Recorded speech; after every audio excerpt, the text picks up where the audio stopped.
네 부모를 공경하라.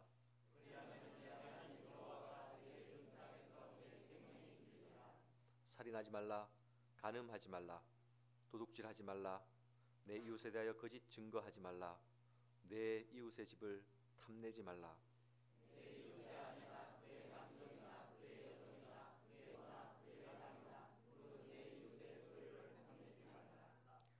예수께서 이르시되 네 마음을 다하고 목숨을 다하고 뜻을 다하여 주 너희 하나님을 사랑하라 하셨으니 이것이 크고 첫째 되는 계명이요 둘째도 그와 같으니 내 이웃을 네 자신과 같이 사랑하라 하셨으니 이 두 계명이 온 율법과 선지자의 강령이니라. 아멘.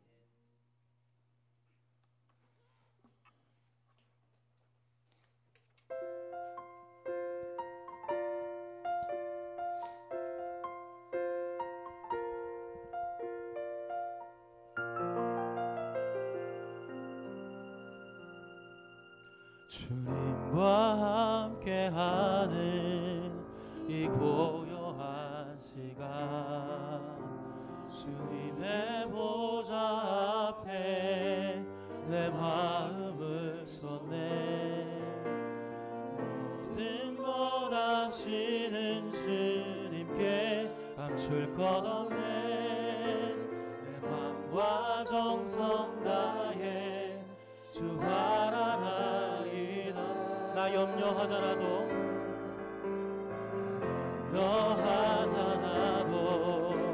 애쓸 것 같으니 나 오직 주의 얼굴 구하게 하소서 이해할 수 없을 때라도 감사하며 날마다 순종하며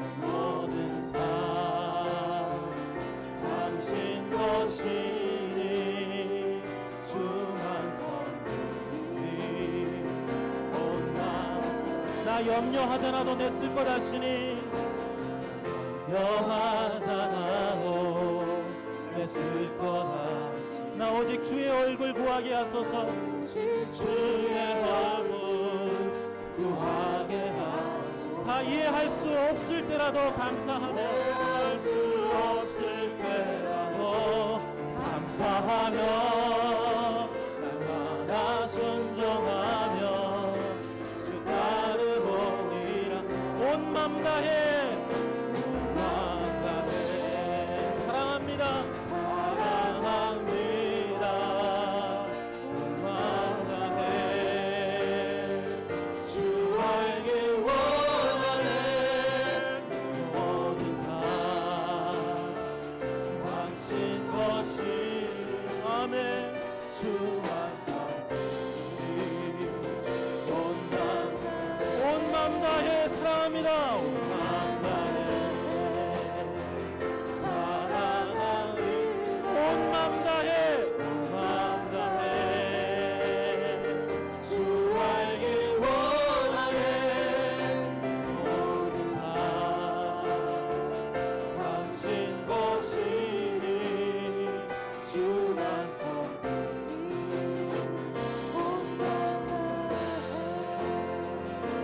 성령님 인정하라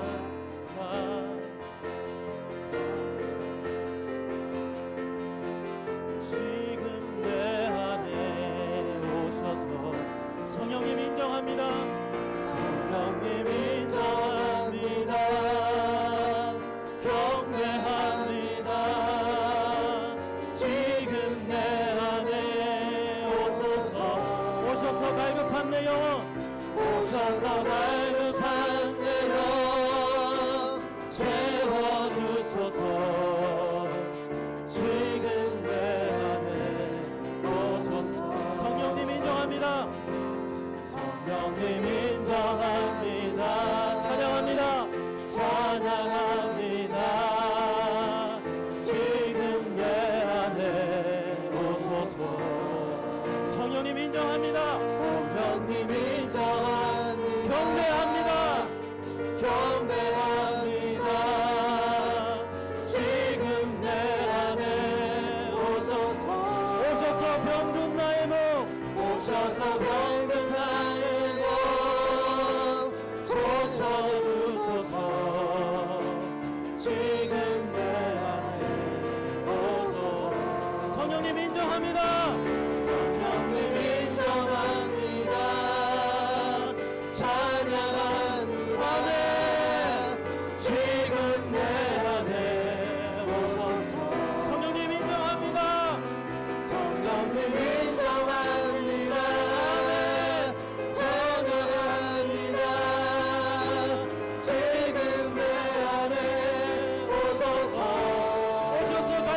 더 성령님 인정합니다.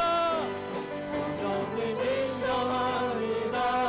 네 찬양합니다. 아멘. 지금 내 안에 오셔서 성령님 인정합니다. 성령님 인정합니다. 경배합니다. 경배합니다. 지금 내 안에 오셔서 갈급한 내 영 오셔서 갈급한 내 영 채워주소서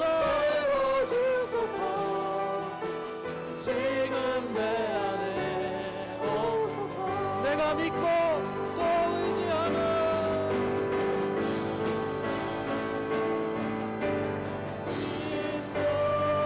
또 의지하는 내 모든 영광 잘하는 주님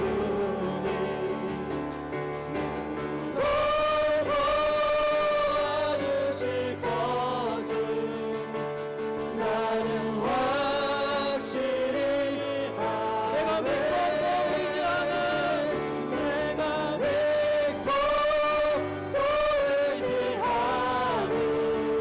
내 모든 영광 잘하는 주님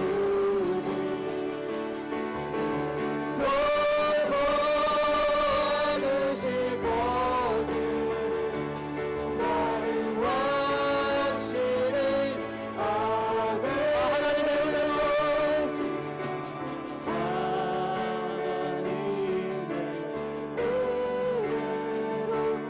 있을 데 없는 자 내 부족하며 주님 나갈 수 없고 왜 내게 굳센 믿음과 내게 굳센 믿음과 또 모든 주셔서 내 맘이 항상 편하지 않을 수 없구나 맘이 항상 편하지 않을 수 없고 내가 믿고 또 의지하면 내가 믿고 또 의지하는 내 모든 영광 잘하는 주님 늘 돌보아주실 것은 나는 확실히 아멘. 내게 성령 주셔서 내 마음을 감동해 주 예수 믿게 하는 일 난 할 수 없구나 주 예수 믿게 하는 난할수 없고 내가 믿고 또 의지하는 믿고 또 의지하는 내 모든 영광 잘하는 주님 늘 도와주실 것은 나는 확실히 아멘. 주 언제 강림하신 속밤의 홍나게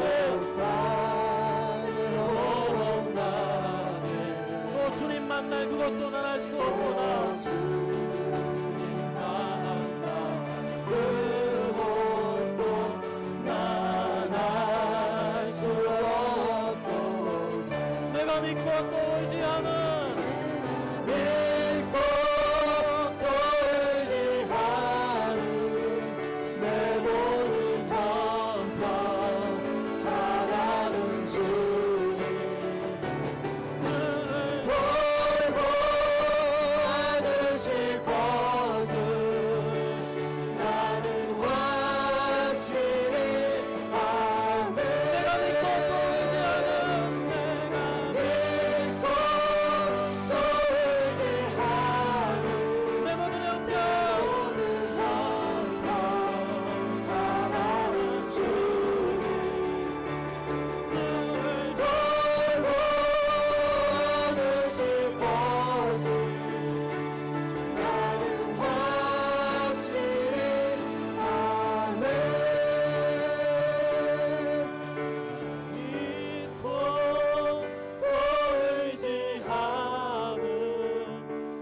모든 형편 잘하는 주님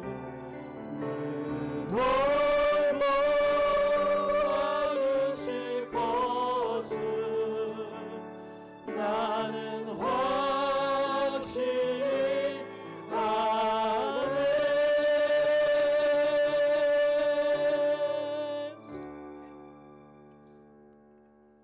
나는 전능하신 아버지 하나님, 천지의 창조주를 믿습니다. 나는 그의 유일하신 아들 우리 주 예수 그리스도를 믿습니다. 그는 성령으로 잉태되어 동정녀 마리아에게 나시고 본디오 빌라도에게 고난을 받아 십자가에 못 박혀 죽으시고 장사한 지 사흘 만에 죽은 자 가운데서 다시 살아나셨으며 하늘에 오르시어 전능하신 아버지 하나님 우편에 앉아 계시다가 거기로부터 살아있는 자와 죽은 자를 심판하러 오십니다. 나는 성령을 믿으며 거룩한 공교회와 성도의 교제와 죄를 용서받는 것과 몸의 부활과 영생을 믿습니다. 아멘.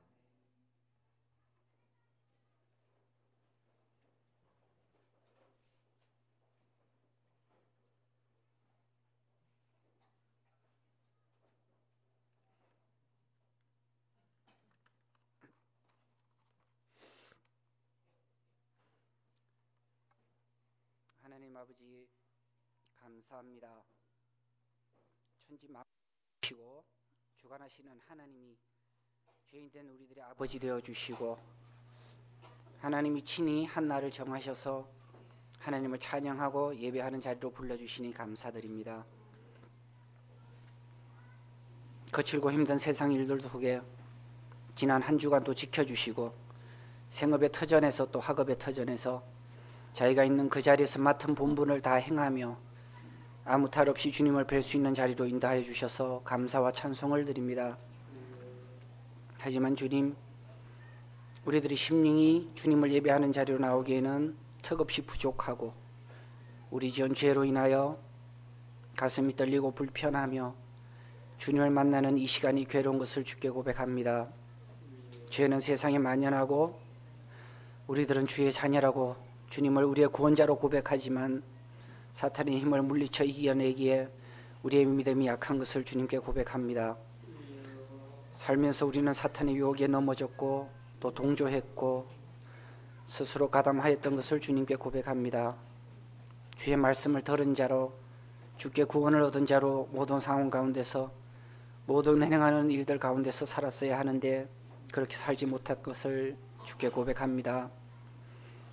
주여, 그 마음 그 심령을 그대로 가지고 예배 자리에 왔습니다. 주님께 드리는 예배의 시간이 주님을 인하여 기쁘고 즐거운 예배가 되어야 하는데 주여, 우리의 마음이 무겁고 괴로운 것을 고백합니다. 주여, 우리를 용서하여 주시기 원합니다.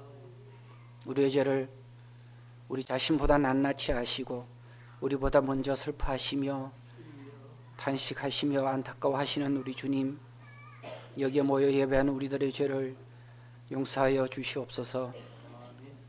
우리 죄인된 자들에게 주의 용서와 긍휼을 구하는 마음을 주시옵소서.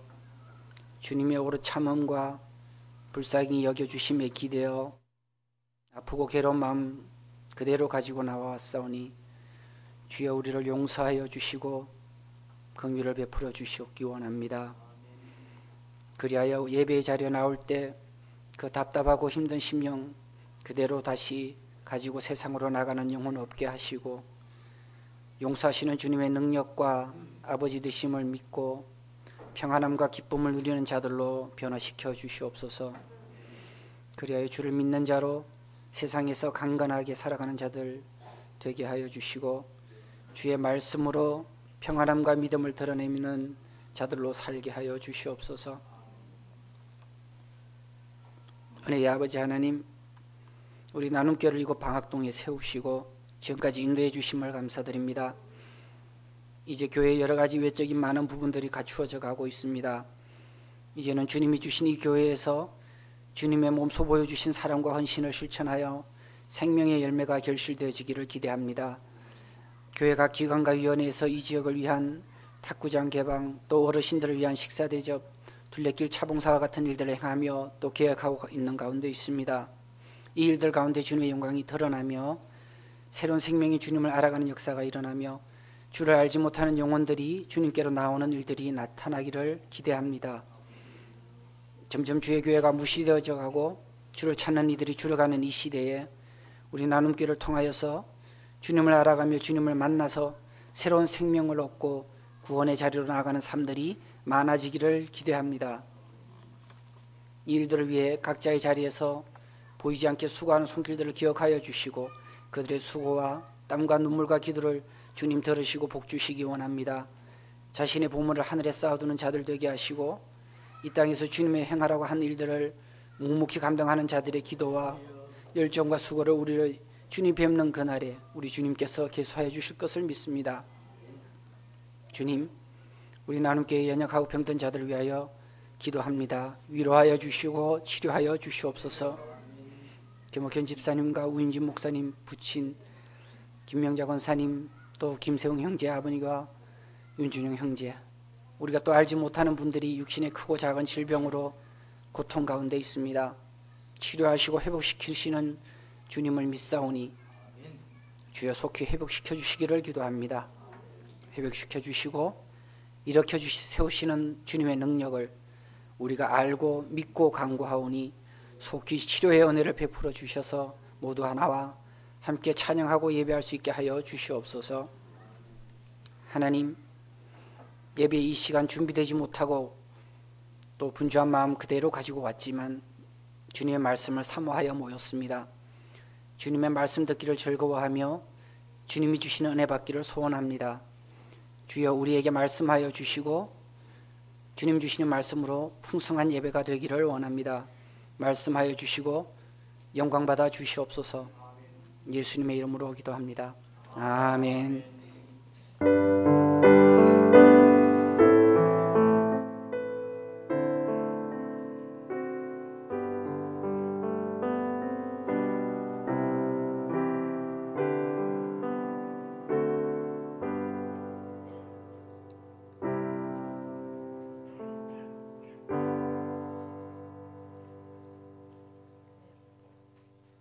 오늘 말씀은 사도행전 7장 54절, 사도행전 7장 54절에서 8장 3절까지입니다.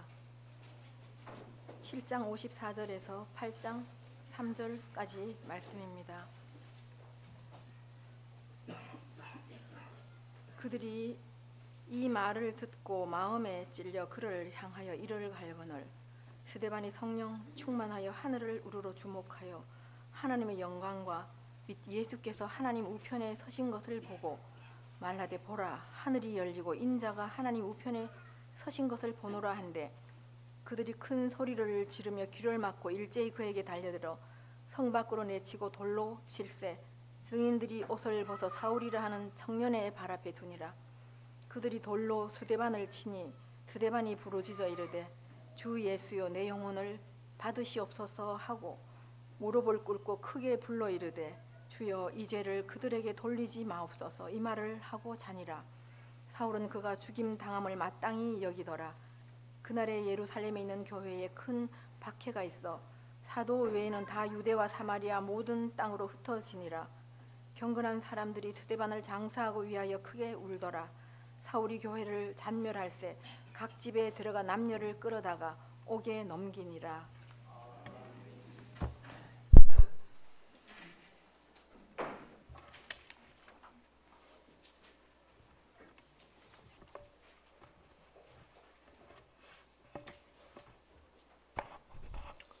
여러분 반갑습니다. 여러분 좌우에 앉으신 분들과 인사를 나누십시오.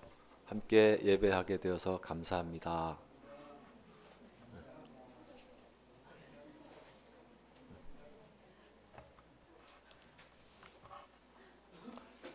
오늘 우리 본문을 7장 54절부터 낭독하였지만 오늘 말씀의 본문은 8장 1절부터 3절까지 말씀이 될 것입니다.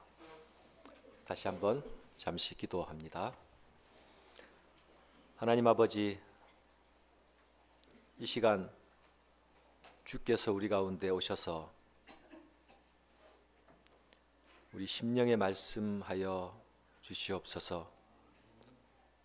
우리의 죄악된 본성을 뚫고 우리의 견고한 진을 무너뜨리시며 말씀의 능력과 위엄으로 우리 가운데 찾아와 주시옵소서. 듣는 자와 전하는 자 모두의 부족과 죄악과 오염을 주님께서 가려 주시고 오직 주의 말씀의 통치가 우리 가운데 충만한 한 시간이 되게 하여 주옵소서. 예수님 이름으로 기도합니다. 아멘. 사랑하는 성도 여러분, 오늘 8장의 본문은 사울이 그의 죽음을 마땅히 여기더라로 시작하고 있습니다. 사울이 8장 본문이 시작되면서 드디어 사울이라는 이름이 정면에 등장합니다. 1절부터 3절까지 사울이라는 말이 2번 이상 주어로 나타납니다. 사울이 또는 사울은, 사실 이 사울은 7장 후반부에서 희미하게 자신의 모습을 나타내었고 6장에서 또한 이미 존재하고 있었습니다. 7장 후반부에서 사울은 그림자처럼 자신의 모습을 직접 드러내지 않는 배후 조종자로 나타났습니다. 그러나 이제는 본격적으로 전면에 나타나서 역사의 전면에서 교회를 박해하는 주동자의 모습으로 자신을 드러내고 있습니다. 스데반이 공회 앞에서 서게 되고 결국 죽음에 이르게 되는 그 배경은 스데반이 성령 충만한 은혜 가운데서 자기의 고향 교회, 말하자면 유대인 자유인들의 회당으로 찾아가서 그들에게 옛 자기의 동료들에게 복음을 전했기 때문이 아닙니까? 6장 9절에 보면 이 자유인들의 회당에 길리기아에서 온 사람들이 있다고 명기되어 있습니다. 길리기아 하니까 여러분 어디서 들어본 것 같지요? 바로 이 사울이 길리기아 다소 출신 아닙니까? 스데반은 그 회당에서 자유인들과 논쟁을 벌였습니다. 성경을 가지고 그 성경의 성취가 그리스도인 것을 아마 증명하였고 그들은 반박하였을 것입니다. 그러나 그들은 결코 스데반을 당할 수가 없었죠. 그래서 그들이 택한 방식이 거짓 증인들을 만들어서 스데반을 공회에 세우는 것이었습니다. 아마도 사울은 이때부터 이 거짓 증인들을 내세우고 스데반을 공회에 세우게 되는 데에 주도적인 역할을 뒤에서 막후에서 한 그 배후 조종 세력이었을 것입니다.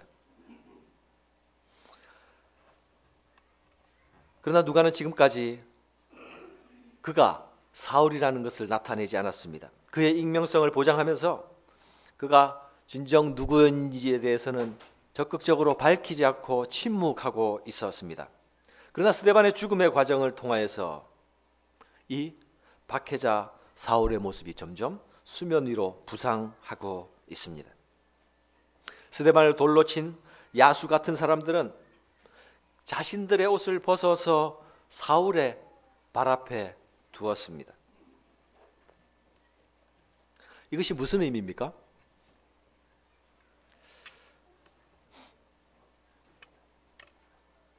사도행전 앞부분에서 예루살렘의 성도들이 자기 재물을 팔아서 사도들의 발 앞에 두었다 이렇게 표현되고 있죠. 발 앞에 두다와 똑같은 말입니다. 누구의 발 앞에 둔다라는 것은 그의 권위를 인정하는 행위가 담겨 있습니다. 이 자신들의 옷을 사울의 발 앞에 두었다라고 하는 것은 스데반을 죽인 이 야수와 같은 사람들이 그들을 움직인 배후의 인물이 바로 사울이라는 직접적인 암시를 주고 있는 것입니다.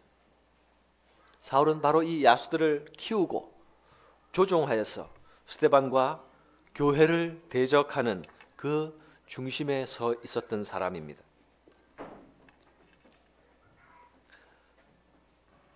누가는 돌팔매질을 스데반에게 한 사람들이 자신들의 옷을 벗어서 사울의 발 앞에 두었다는 사실을 정확히 기록해 내고 있습니다.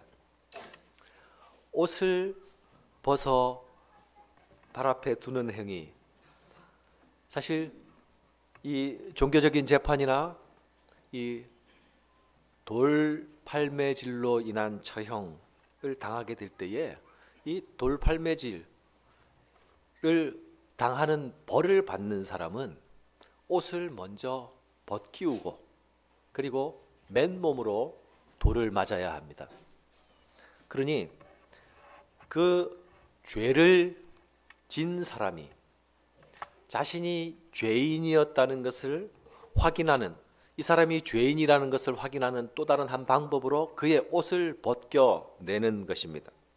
그런데 여기서 보면 스데반의 옷이 벗겨진 것이 아니라 돌을 던지는 사람들이 자신의 옷을 벗어서 사울의 발 앞에 두고 있죠. 누가가 이것을 기록하고 있는 이유가 굉장히 재미있습니다. 아마도 돌팔매질을 하는 사람들은 내가 죄인이라는 뜻으로 자신들의 옷을 벗어서 사울에게 맡기지는 않았을 것입니다. 그렇죠? 그들은 아마도 너무도 흥분되고 너무도 열심히 돌을 던졌기 때문에 돌팔매질이 한번 시작되면 죽을 때까지 계속 던지는 행위가 계속 되기 때문에 그들은 아마도 윗도리를 벗지 않고는, 겉옷을 벗지 않고는 계속 돌 던지는 행위를 진행할 수 없었을 것입니다.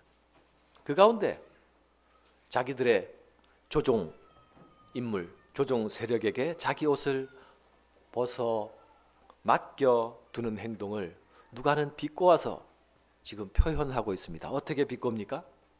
옷을 벗기움을 당하는 자, 그가 죄인이다. 스데반은 지금 돌에 맞아 죽고 있지만 결국 누가 진정한 죄인들인가? 돌을 쳐서 형을 집행하는 자들, 그들이 죄인이다라는 것을 빗대어 표현하고 있는 것입니다. 사울은 사도행전 9장에서 다메섹으로 가다가 예수님을 만난 이후로 주님을 따르는 그 평생의 길 가운데 단 한 번도 자신의 과거를 잊지 못했을 것입니다. 빌립보서 3장 5절 6절에 보면 바울이 자신을 소개할 때에 이렇게 소개합니다. 내가 8일 만에 할례를 받고 내가 이스라엘 족속이고 나는 베냐민 지파고 히브리인 중에 히브리인이고 율법으로는 바리새인이다. 그 다음에 열심으로는 교회를 핍박하고 율법의 의로는 흠이 없는 자로다. 이렇게 자신을 소개하고 있습니다. 열심으로는 교회를 핍박하고, 이 표현이 바울이 옛날 사울 시절의 자기 자랑으로서의 표현일까요? 아니면 자기 반성으로서의 표현일까요? 열심으로서는 교회를 핍박하고, 내가 왕년에 이렇게 잘 나갔어, 이런 뉘앙스를 가질까요? 아니면 왕년에 내가 이렇게 못된 놈이었어라는 뉘앙스가 담겨 있는 것일까요? 바울이 지금 자기에 대해서 이 말을 하는 것은 그가 회심한 이후 적어도 30년이 지난 다음의 진술입니다. 예수를 따르기로 한 이후에 30년 동안 그는 올곧게 오직 한 길만 바라보고 달려갔습니다.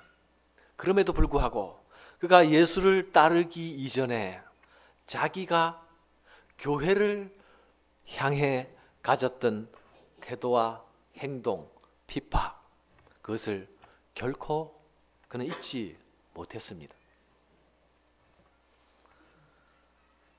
아마도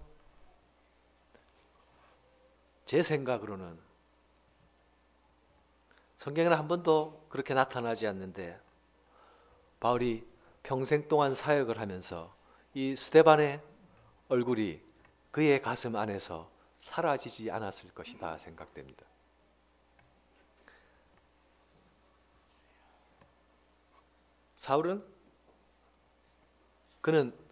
사울이라는 사람은 자기가 믿는 일에, 자기가 믿는 바에 따라서 자신을 던지는 그런 성격의 사람이었습니다. 어떤 의미에서 보면 요즘 말로 아주 화끈한 사람, 분명한 사람이라고 말할 수 있겠죠. 여러분, 화끈한 사람 좋아합니까? 별로 좋아하지 않는 것 같아요. 화끈한 사람들을 좋아하는 사람들도 있더라고요. 분명한 사람을 좋아하는 사람들도 있더라고요. 우리가 어떤 사람, 어떤 행동에 대해서 화끈하고 분명한 그런 성품만 이야기하고 넘어간다면 우리가 너무나 단순화되는 것이 아닌가 생각됩니다. 우리는 그 단순화, 그 화끈함, 분명함, 그 안을 조금 더 유심히 바라볼 수 있어야 한다고 생각합니다. 사울은 우리가 잘 아는 대로 유대인 중에서 촉망받는 바리새파 젊은 리더였습니다. 차세대 리더. 그의 삶은 바리새인으로서 흠잡을 데 없는 소위 완벽한 사람이었습니다. 사울의 지금 행동도 그 자신은 하나님 앞에서 최선의 삶을 산다고 생각하며 지금 스스로 선택하며 행동하고 있는 것입니다. 그가 스데반의 죽음의 배후조종 세력이 되어서 스데반이 죽임을 당하는 그것을 마땅하게 여기고 있는 그것도 하나님 앞에서 확신에 찬 행동이었습니다. 우리는 두 가지 확신을 보게 되는 것입니다. 한 사람은 확신에 차서 하나님의 사람을, 천사 스데반을 죽이고, 또 한 사람은 확신에 차서 돌팔매 앞에서도 굳건히 자신의 신앙을 지켜내며 예수를 항변하는 사람으로 서 있지 않습니까?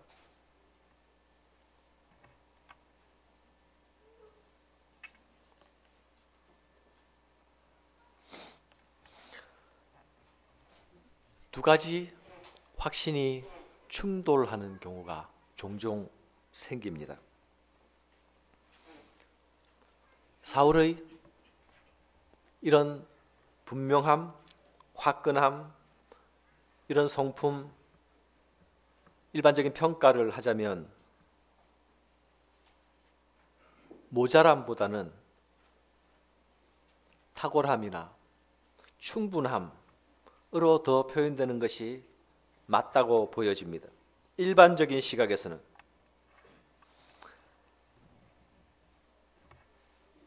자기 확신과 자기 열심, 사울의 이 정도 태도와 자세라면 그 자체로 순교자가 될 수 있을 만큼 스스로 가진 에너지를 가지고도 충분히 그 순교자적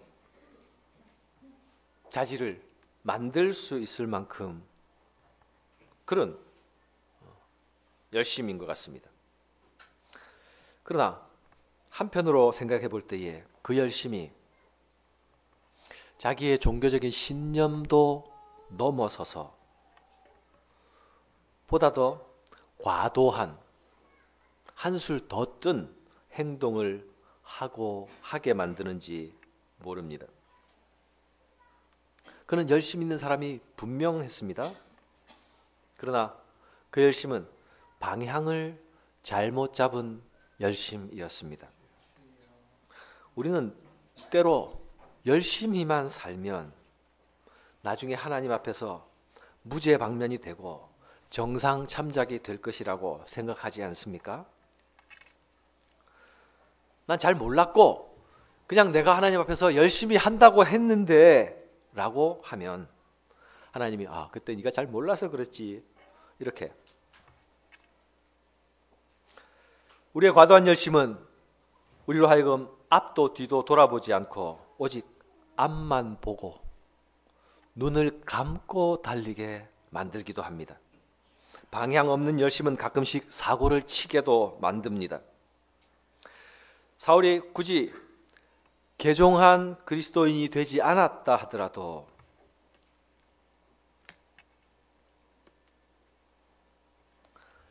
이런 잔인한 행동과 태도를 가지고 있는 것을 보면 그가 유대인으로 계속 남아 있었어도 그만의 특별한 족적을 가질 수 있는 사람으로 남아 있었겠다 여겨집니다.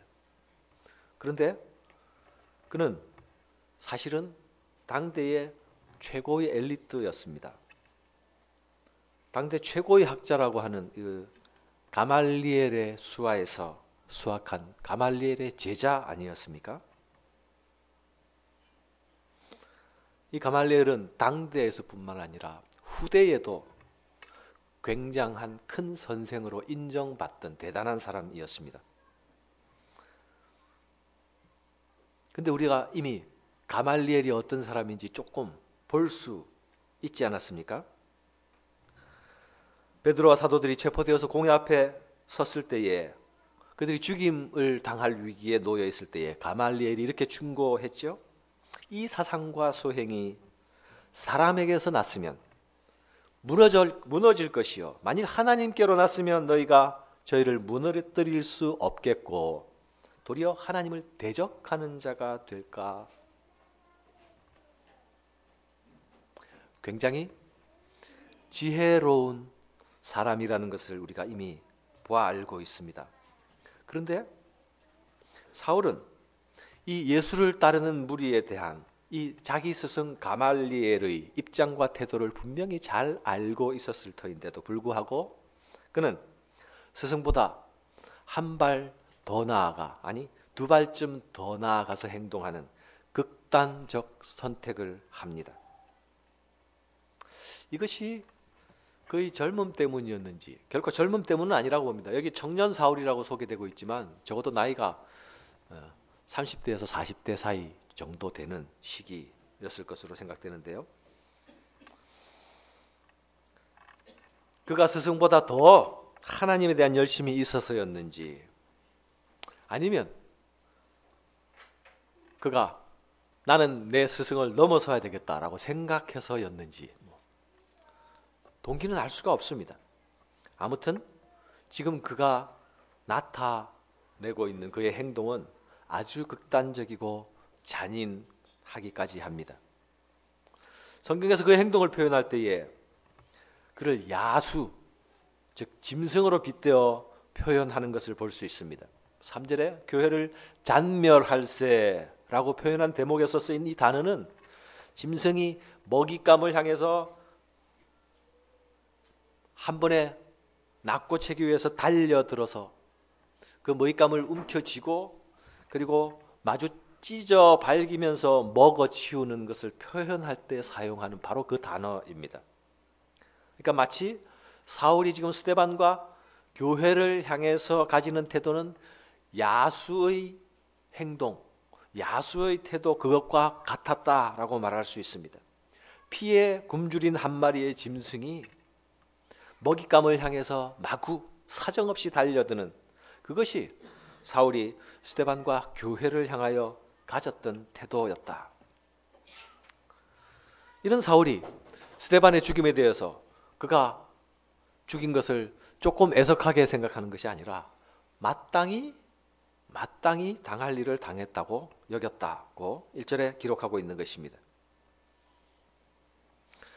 이런 자는 없어져야 하나님의 영광을 위해서 도움이 된다. 이것이 사울의 판단이었습니다. 죽여서 제거하는, 그는 죽여서 제거당해야 마땅한 존재였다라고 판단하는 것이 사울의 생각이었습니다. 세상은 언제나 죽여서 없애는 방법을 택해왔습니다. 예수님을 감당하지 못하자 어떻게 했습니까?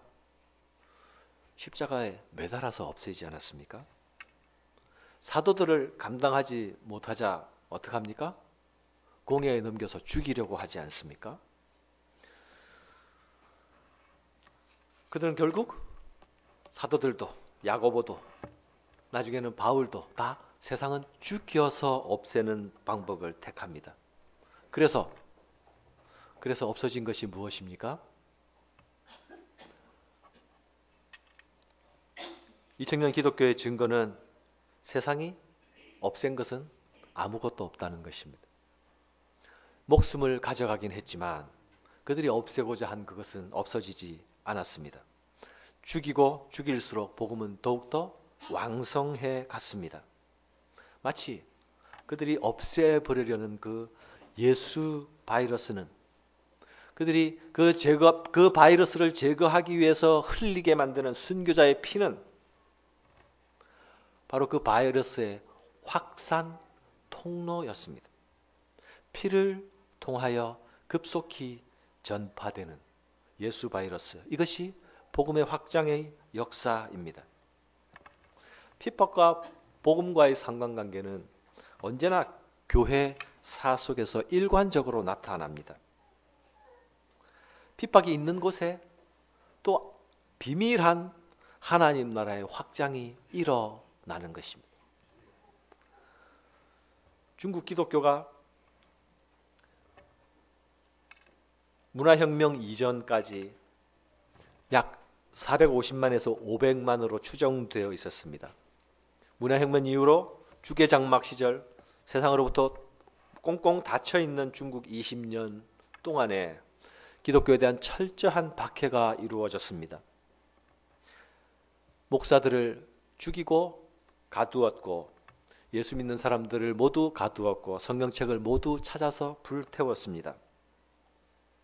그래서 서방에서는 중국의 예수 믿는 사람들이 모두 없어졌을 것이다 라고 추정했습니다. 내부 사정을 알 수 없을 때까지. 그러나 80년에 개혁 개방이 있은 이후로 중국에 들어가서 중국의 교회를 확인한 사람들은 깜짝 놀랐습니다. 가장 열심으로 중국 역사상, 기독교 역사상 가장 심한, 가장 집중적인 기간에 가장 심하게 박해를 받은 기간 동안 중국 기독교는 약 20배의 성장을 이루어냈습니다. 20년 동안 20배의 성장, 여러분 상상할 수 있겠습니까? 1년에 한 배씩 불어나는 거 아닙니까? 하나님 나라의 역사는 우리가 생각하는 것과 전혀 다른 방식으로 전진하고 확장되어 나갑니다. 오늘 본문은 교회의 흩어짐에 대해서 기록하고 있습니다. 그날에 예루살렘에 있는 교회에 큰 핍박이 나서 사도 외에는 유대와 사마리아 모든 땅으로 흩어지니라. 그날에 무슨 날을 의미하는 걸까요?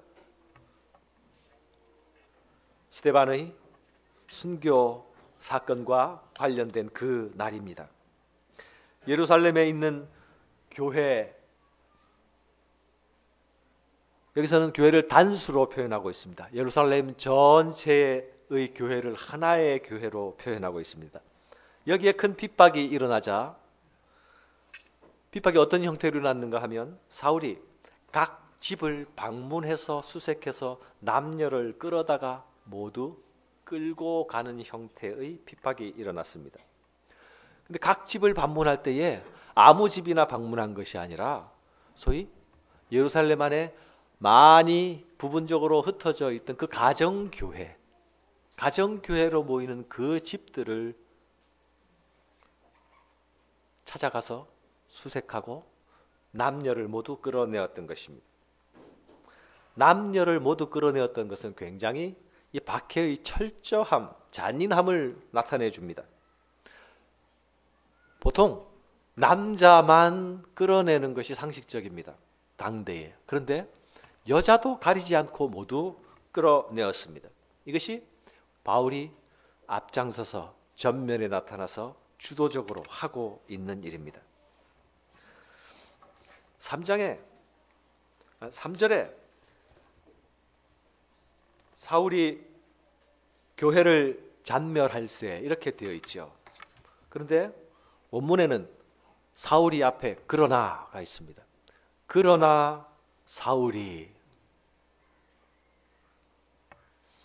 이 그러나는 어디에 걸리는 것이겠습니까? 경건한 사람들이 스데반을 장사하고 위하여 크게 울더라. 그러나 사울은, 이렇게 됩니다. 스데반을 위해서 애곡하는 큰 애곡이 예루살렘에 있는 것과 대조적으로 사울은 더 집요하고 더 강한 핍박을 행하고 있었다는 것을 누가가 말하는 것입니다.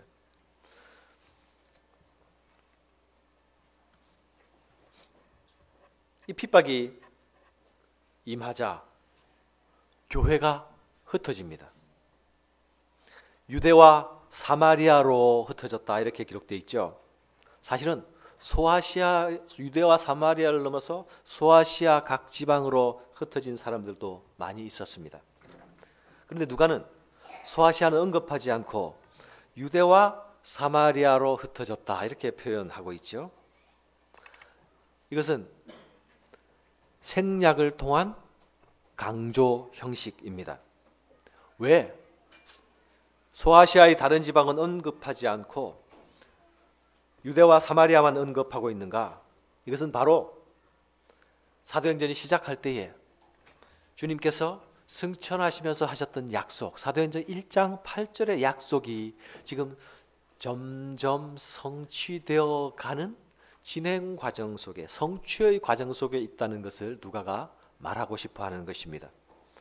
유대와 사마리아로, 예루살렘에 박해가 일어나자 유대와 사마리아로 흩어지는 것을 기록하면서 오직 성령이 너희에게 임하시면 너희가 권능을 받고 예루살렘과 온 유대와 사마리아와 땅끝까지 이르러 내 증인이 되리라 하시니라. 이 말씀이 지금 성취되어 가고 있다라는 것을 문맥 안에서 말하고 있는 것입니다. 그런데 이 약속의 성취 방법이 조금 이상하지 않습니까? 사도행전 1장 8절에서 이 약속이 주어지고 성령이 임하시면 권능을 받고 증인이 될 것이라는 이 약속이 주어질 때만 하더라도 그것이 무엇인지 잘 몰랐지만, 그러나 사도행전 2장에 와서 오순절 성령 강림의 체험을 하게 되고 그 성령을 받은 사도들과 성령 충만한 교회들 안에서 일어나는 엄청난 기사와 이적, 그리고 교회 안에서 이전에 한 번도 경험하지 못했던 유무상통의 생활의 혁명, 이런 것들을 경험하면서 예루살렘을 넘어 유대와 사마리아로 나가는 길이 완전히 도륙당하는 짐승들이 도살자를 피해서 흩어져 가는 방식으로 유대와 사마리아로 가게 될 줄은 아무도 상상하지 못했을 것입니다. 이렇게 흩어지는 것을 경험하기 전까지는 아마도 이들 가운데서는 이 성령의 권능을 받고 전진해 갈 교회가 개선 장군의 모습으로 전진해 나갈 줄로 생각하는 사람들도 많이 있었을 듯합니다. 그러나 사랑하는 여러분, 교회는 이 세상 가운데서 개선 장군의 모습으로 찬란하고 영광스러운 모습으로 전진해 가는 것이 아니라 무죄한 고발을 당하면서 죄 없이 돌에 맞아 죽는 방법을 통하여 전진해 나간다는 사실을 우리는 다시 기억해야 합니다. 우리가 빠지는 오류가 그것입니다. 우리는 이미 영광을 소유한 자로, 이미 영광을 누릴 자로 여기서 영광 가운데서 전진해 나가는 사람으로 착각할 수 있는 것입니다. 그러나 여러분, 분명히 우리를 부르신 영광의 하나님께서 부르신 그 부름은 영광의 부름이 맞습니다.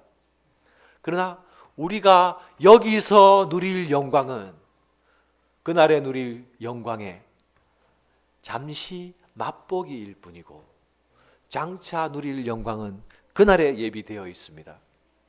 여기서 그것을 내가 온통 누리려고 생각할 때에 우리는 하나님이 원하시는 방법과 다른 방식으로, 다른 길로 가게 될 오류에 빠지게 됩니다.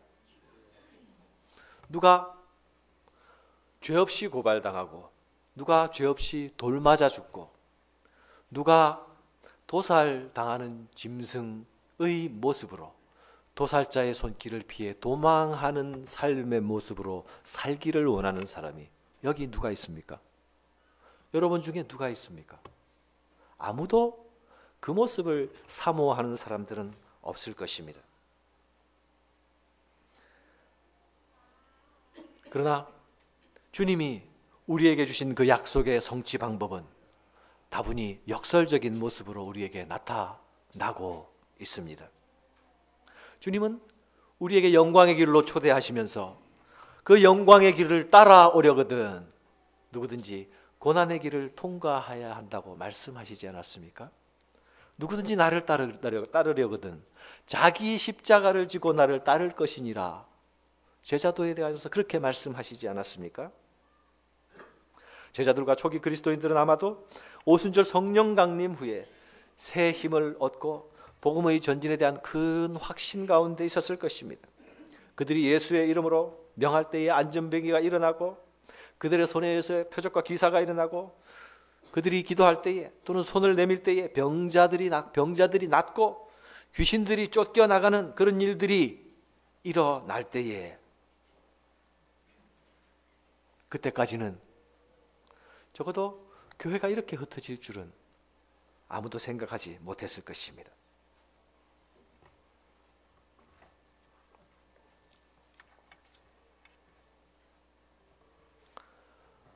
세상이 한 번도 경험하지 못했던 자기의 소유의 장벽을 헐어서 필요한 대로 나누어지는 그런 아름다운 교제를 나누고 있을 때에 그들은 어쩌면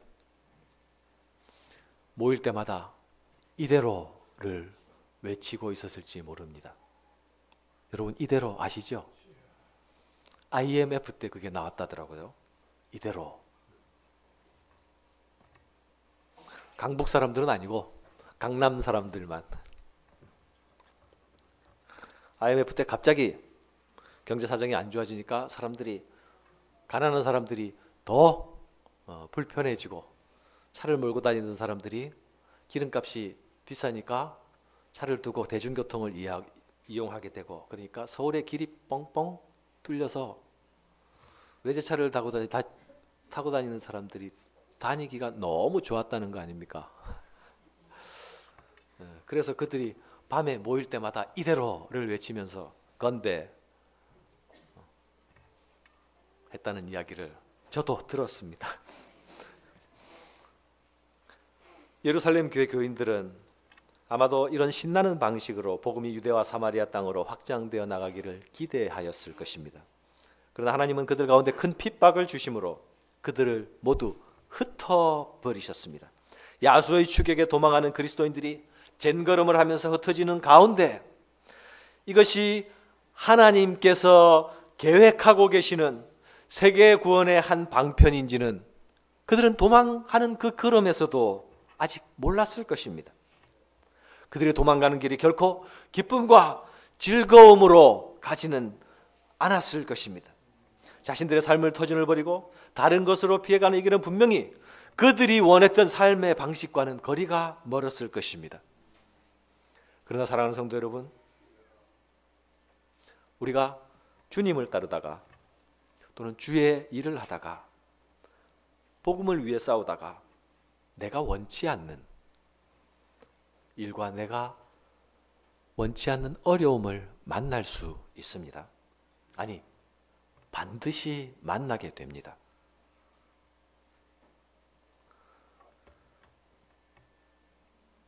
내가 주님을 따르려는 의지가 분명하면 분명할수록 더 분명하게 만나게 됩니다. 그러나 그 어려움이 우리를 예수 따르는 길에 실패자로 만들 수 없습니다. 하나님은 그 어려움을 통과하게 하심으로 하나님을 따르는 길이 무엇인지, 그분의 역사를 이루어가는 것이 무엇인지를 우리가 온몸으로 알게 하십니다. 내가 머리로 알던 것들을, 그런 환난과 고통의 여정들을 통하여서 내 머리로 알던 지식을 수정하여 주시고 우리 몸으로 알게 하십니다.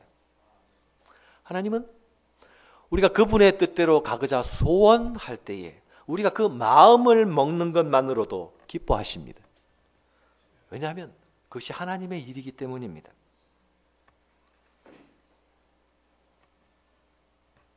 주의 일을 하다가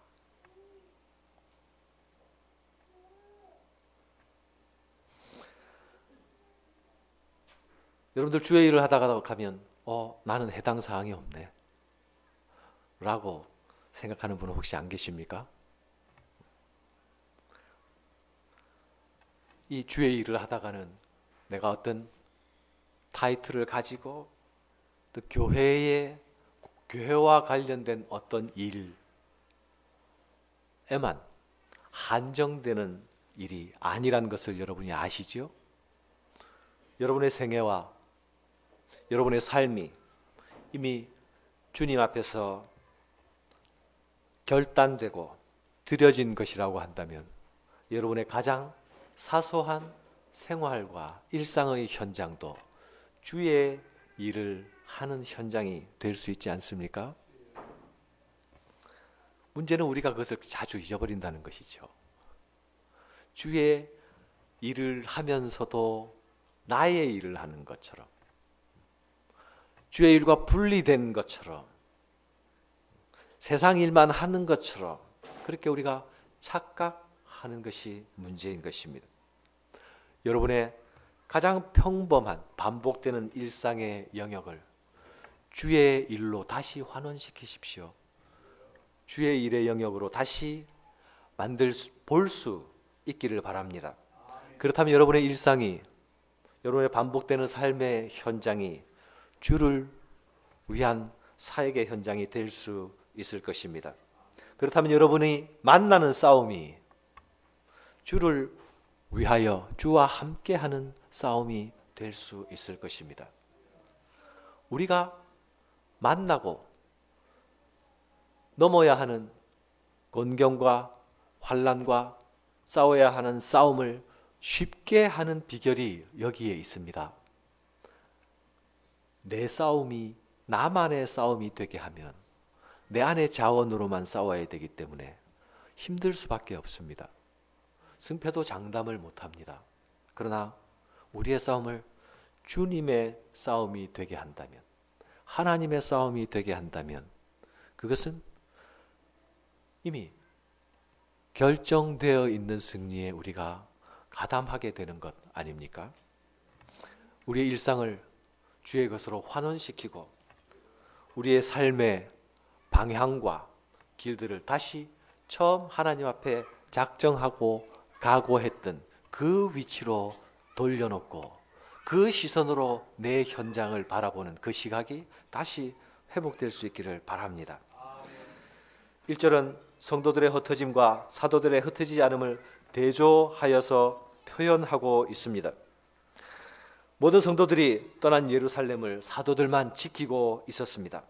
아마도 사도들은 죽으면 죽으리라는 일사각오의 심정과 의지로 예루살렘에 남았을 것입니다.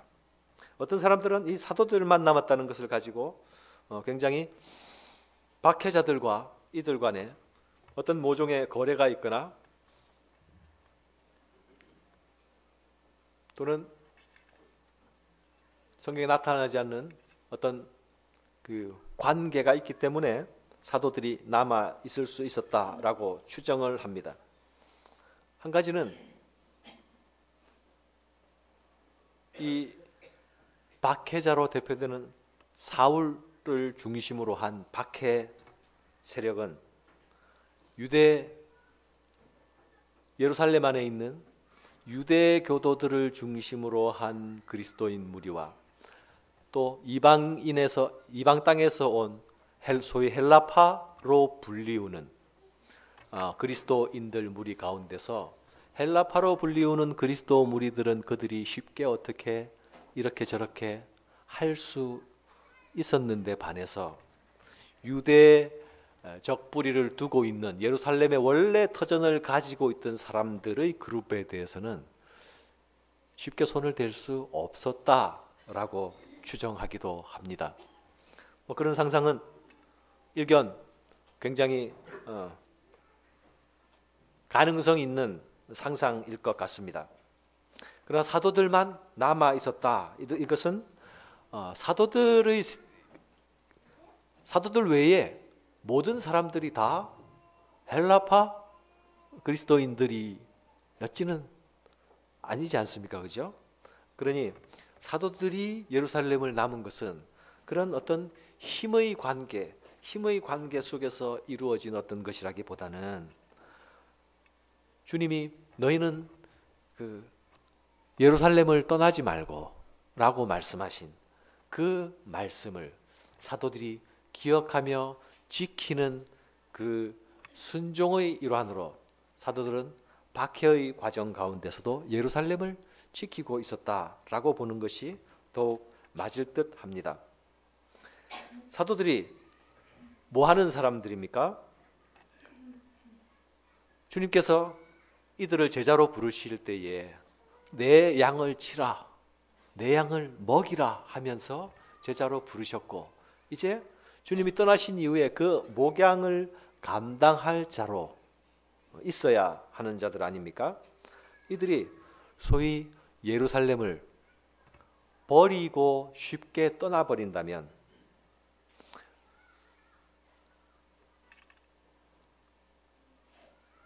자기 배를 버려두고 먼저 도망하는 선장의 모습처럼 제 직분을 다하지 못하는 모습이 될 것입니다.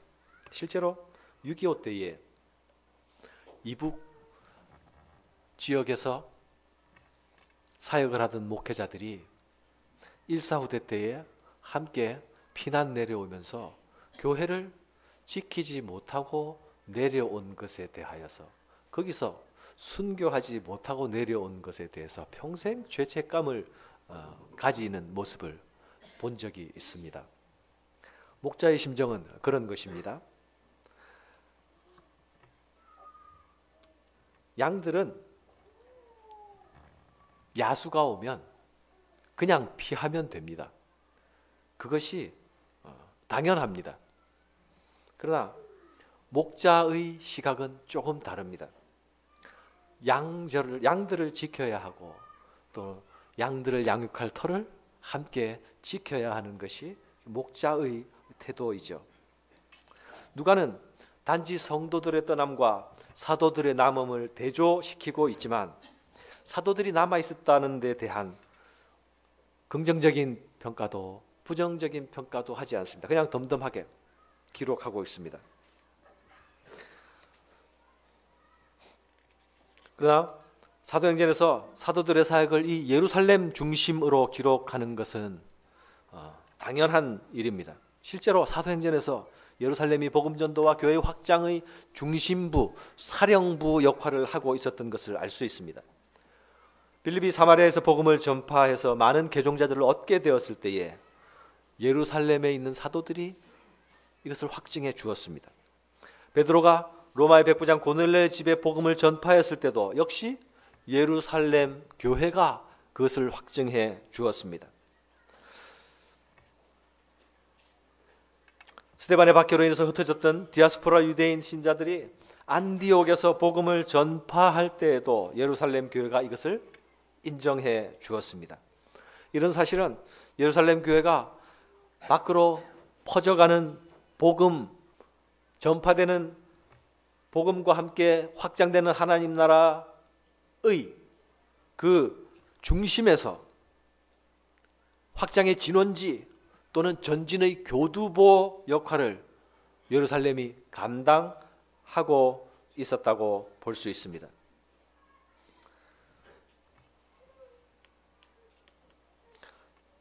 시간이 지나고 나면 이 역할을 하고 나면 예루살렘 교회는 이제 이름이 사라지게 됩니다. 그러나 일정 시점이 될 때까지 예루살렘 교회는 이 역할을 충실하게 잘 감당해 내었습니다. 교회는 자신이 자리한 그 자리에서 복음의 전진기지, 복음의 진원지, 이 교두보의 역할을 감당해야 합니다. 교두보는 사실 전쟁 용어입니다. 이것을 차지하기 위해서 수많은 사람들이 피를 흘리기도 합니다.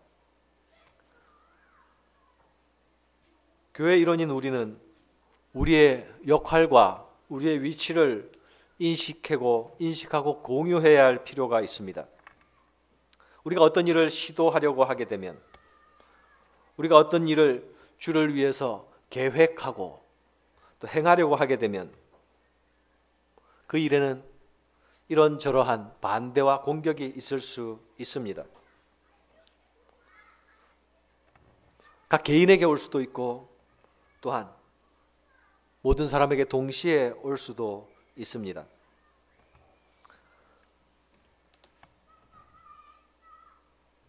무엇보다 대적들은 우리의 관계를 깨뜨리기 위해서 우리를 공격할 것입니다. 이런 것은 가장 사소한 일로부터 시작될 수도 있고 또 중요한 일로 인한 마찰로 시작될 수도 있습니다. 그러나 교회가 전투의 전진기지로서 교두보로서의 역할을 확보하기 위해서는 교회에 속한 구성원들이 서로 열린 관계, 신뢰의 관계가 먼저 전제되어 있어야 합니다. 우리 안에서의 힘을 소모할 요소를 없애고 힘을 모아 밖으로 분출할 수 있도록, 힘을 모아 대적과 대치할 수 있도록 안에서 서로를 향해서 총질을 하기 시작하면 그 싸움은 시작하지도 않고 이미 결과가 예정되어 있는 싸움이 될 뿐입니다.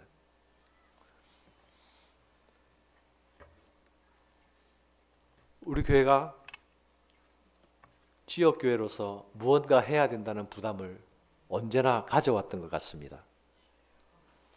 그런데 여태까지 우리가 가진 부담만큼 무엇을 확실하게 시도해 본 적은, 그리고 어떤 결과물을 내어 본 적은 또 없었던 것 같이 여겨집니다. 봄이 되면서 이 교회 주변에 둘레길을 지나가는 사람들을 위하여서 선교위원회에서 작은 봉사를 시작하기로 결정했습니다.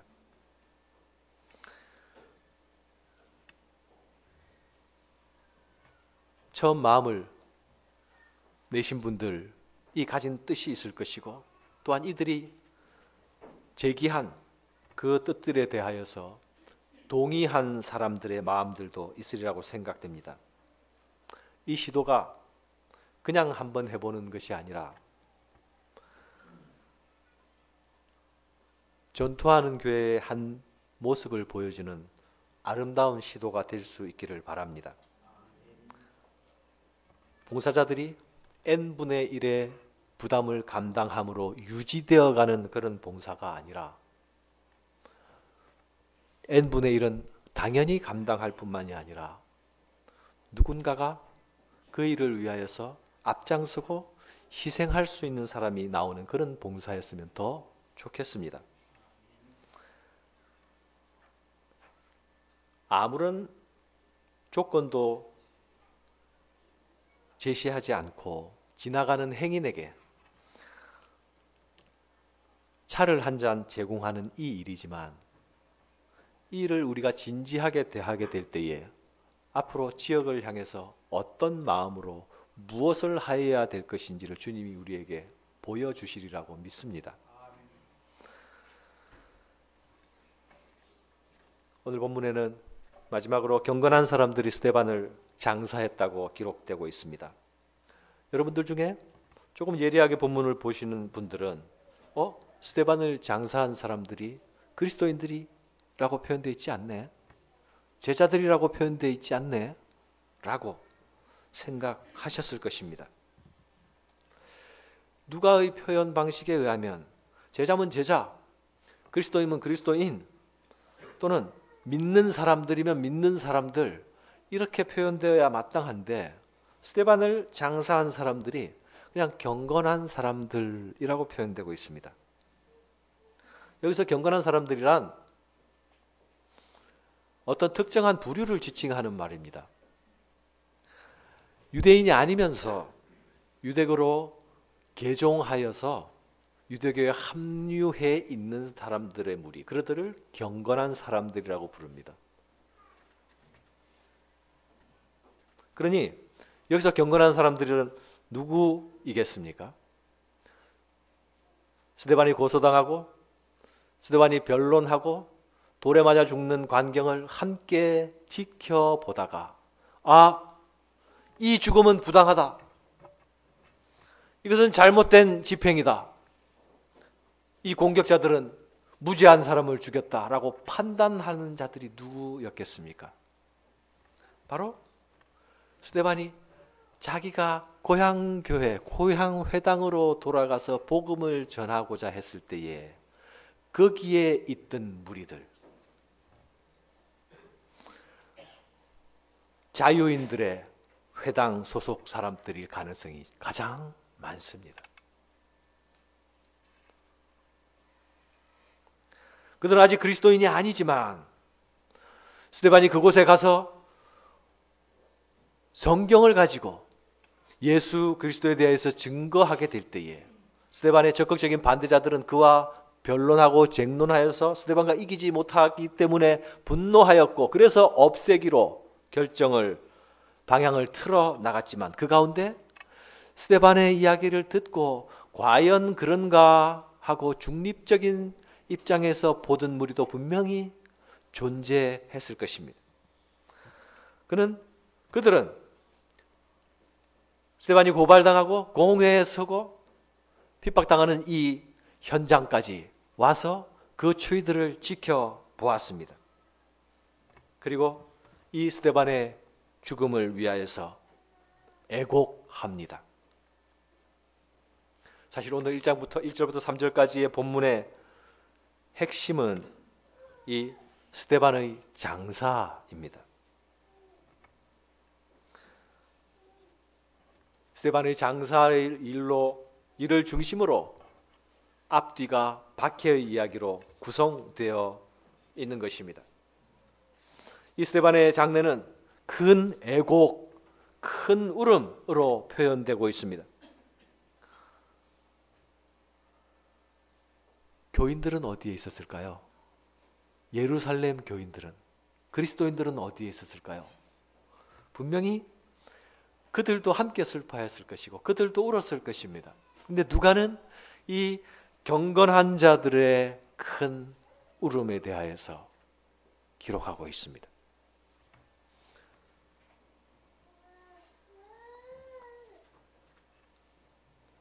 지금 스데반의 죽음을 중심으로 하면 전선이 어떻게 형성되어 있습니까? 사울을 중심으로 한 적극적인 핍박자들이 있지 않습니까? 그리고 스데반 편에 있는 교회 편이 있지 않습니까? 이 사울을 중심으로 한 적극적인 핍박자들과 교회는 지금 서로 대치 상황입니다. 그런데 그 가운데, 그 중간 지점에 누가 있습니까? 이 경건한 사람들과 같은, 객관적으로 이 일이 어떻게 되어가는 것인가, 뭐가 사실 맞는 말인가, 예수가 예언의 성취라고 하는데 이게 정말인가? 라고 관심을 가지고 지금 어떻게 되는가 추이를 지켜보고 있는 가운데 있는, 드러나지 않는 이 세력들이 스데반의 장사 사건을 통하여서 경건한 자들로 나타나고 이들이 스데반을 위하여서 크게 우는 모습으로 나타나는 것입니다. 뭡니까? 팽팽하게 형성되어 있는 이 전국에서 핍박자들은 아주 강하고 야수 같은 모습으로 교회를 잔멸하고 있었지만 그러나 그 과정을 통하여서 많은 관찰자들이 돌아서고 있는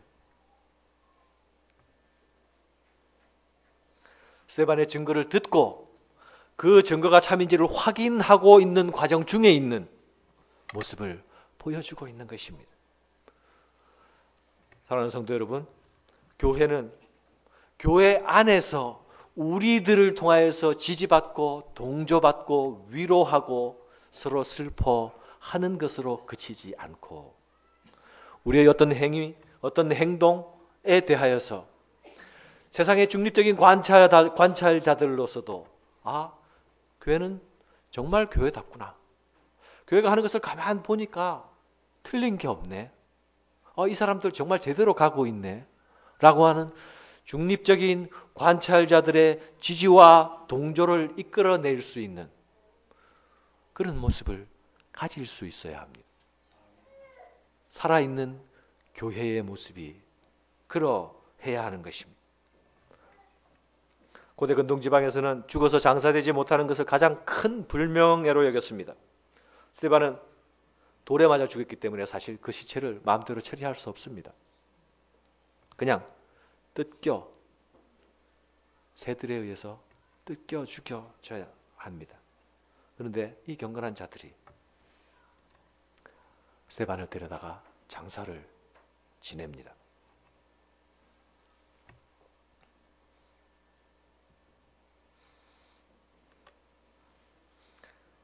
스데반의 죽음으로 교회는 큰 소용돌이 속에 빠져들게 됩니다. 그러나 그들은 이 박해가 곧 폭발적인 복음의 확장으로 이어지는 줄은 아무도 알지 못했습니다. 교회는 이 경건한 사람들의 큰 울음소리와 함께 또한 전진됩니다. 언제나 교회는 대적의 무리들에 의해서 고통을 받으며 눈물을 흘리면서 전진합니다. 성도의 거룩한 죽음을 통하여서 교회는 전진해 나가는 것입니다. 이 희생과 이 죽음 없이는 결코 어떤 열매도 따낼 수가 없습니다. 여러분, 여러분의 삶에 어떤 소원을 가지고 있습니까? 여러분들 나름대로 나는 죽기 전에 이런 일을 한번 해봤으면 좋겠다. 이런 위치에 한번 이르러 봤으면 좋겠다. 또는 이런 것을 한번 가져봤으면 좋겠다. 등등의 소원이 있을 수 있겠지요?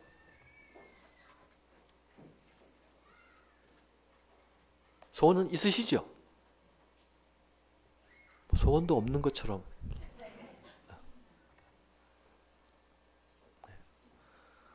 제게도 소원이 있습니다.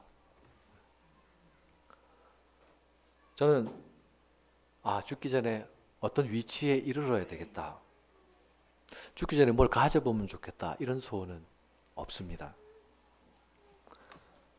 그러나 적어도 내가 죽는 자리는 어떤 자리여야 하겠다. 어떤 자리였으면 좋겠다라는 소원은 있습니다. 하나님께서 혹 이 자리가 그 자리일까? 혹 저 자리가 그 자리일까? 생각하며 왔습니다.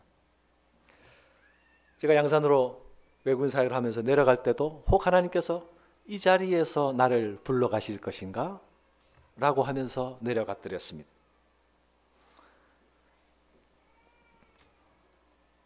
그러나 양산 외국인 사역을 하면서 1년에 한 번씩 대상포진이 걸리고 3번의 대상포진이 걸린 이후에 나중에는 다리 한쪽이 쓸 수 없는 지경까지 갔습니다. 그런데 이 자리가 그 자리인가 라는 사인은 안 주시는 것 같더라고요. 그래도 하나님께서 부르신 부르심을 기뻐하면서 갔습니다. 그런데 어느 날 나눔교회에서 저를 보자고, 정확히는 장로님 2분이 저를 보자고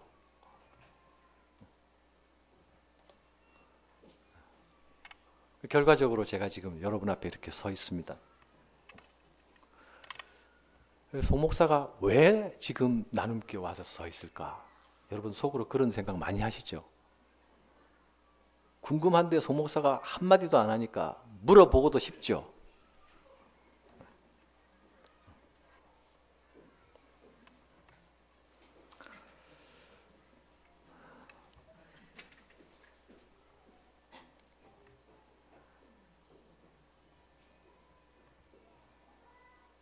사역자는 언제나 주님이 부르시는 그 자리가, 주님이 있으라 하는 자리가 가장 영광스러운 곳이라고 믿습니다.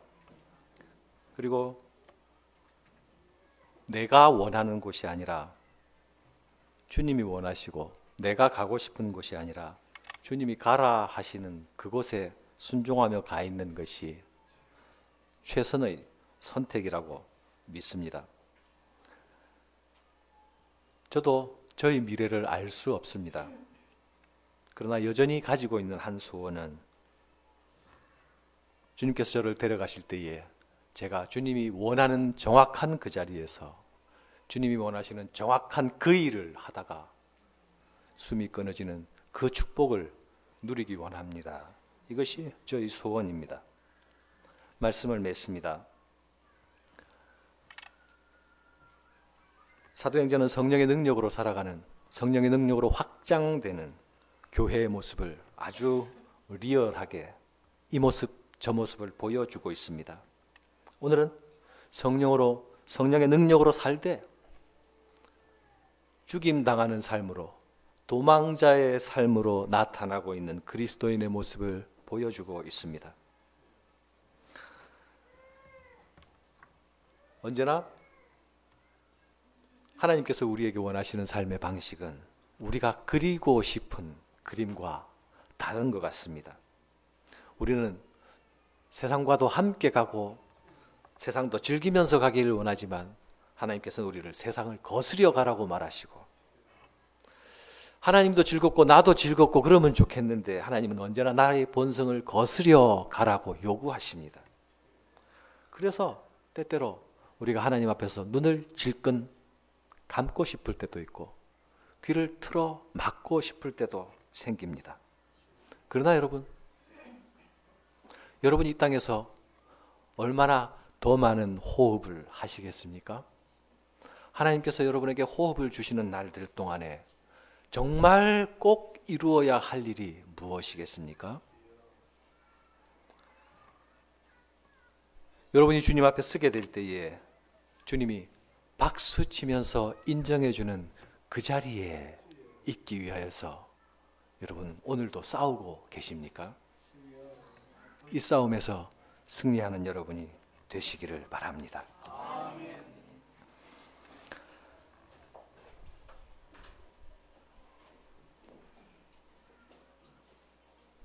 하나님 아버지,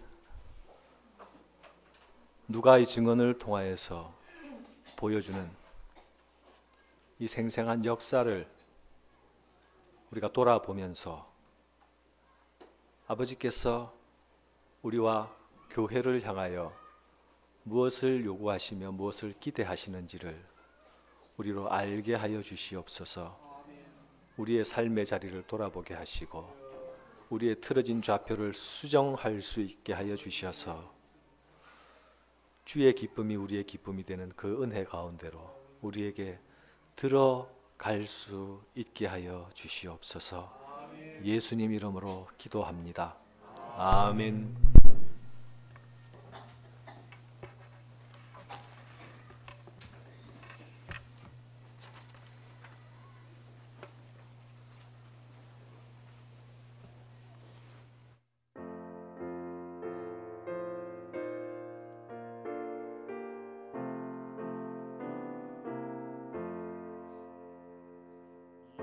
예수 영광 버리사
상고 말씀드립니다. 오늘 점심시간에 초등부 학부모 모임 있습니다. 참가자의 달란트를 드린다는데요. 예. 자녀들을 맡은 선생님들이 학부모를 부르는 일은 대단히 잘하시는 탁월한 결정인 것 같습니다. 학부모들 어느 학부모들이 안 왔는지 체크되는 대로 제게 알려주시면 감사하겠습니다. 오늘 오후 큰 모임 후에 각 위원회별로 모입니다. 오늘 오후 각 위원회별 모임이 끝난 후 당회로 모입니다. 다음 주일부터 오후 큰 모임 순서는 특강으로 진행될 예정입니다. 송경훈 목사는 이번 주부터 편목을 위한 학기가 시작됩니다. 3월 넷째 주 주일 오후 구역별 찬양대회를 개최할 예정입니다. 조수연 자매는 순환 발령 관계로 이번 주부터 충남 서산에서 근무를 하게 됩니다. 아마 거기서 근무 기간을 채워야 다시 서울로 돌아올 수 있지 않을까 싶습니다.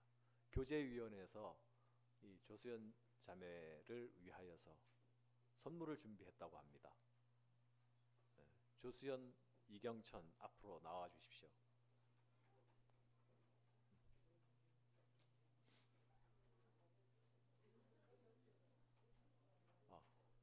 남성 대표가 나왔네요.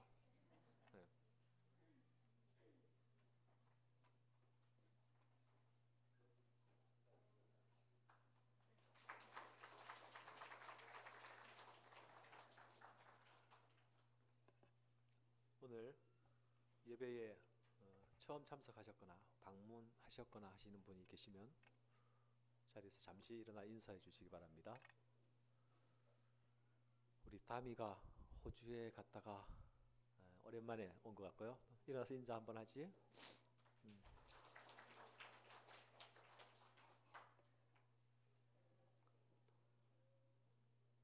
또 유모실엔 혹 인사할 분 없습니까? 예, 조수연 다음에 이제 등장하셨네요. 자, 그러면 다 함께 일어나서 서로 축복하는 시간을 가지도록 하겠습니다.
아버지께서 나를 세상에 보내신 것과 같이 지금은 우리 주 예수 그리스도의 은혜와 하나님 아버지의 지극하신 사랑과 성령의 감동 감화, 위로 역사하심이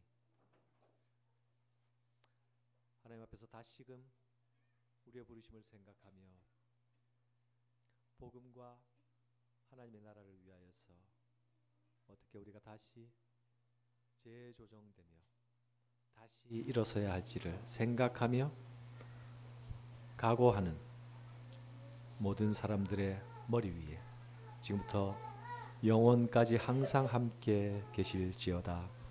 아멘.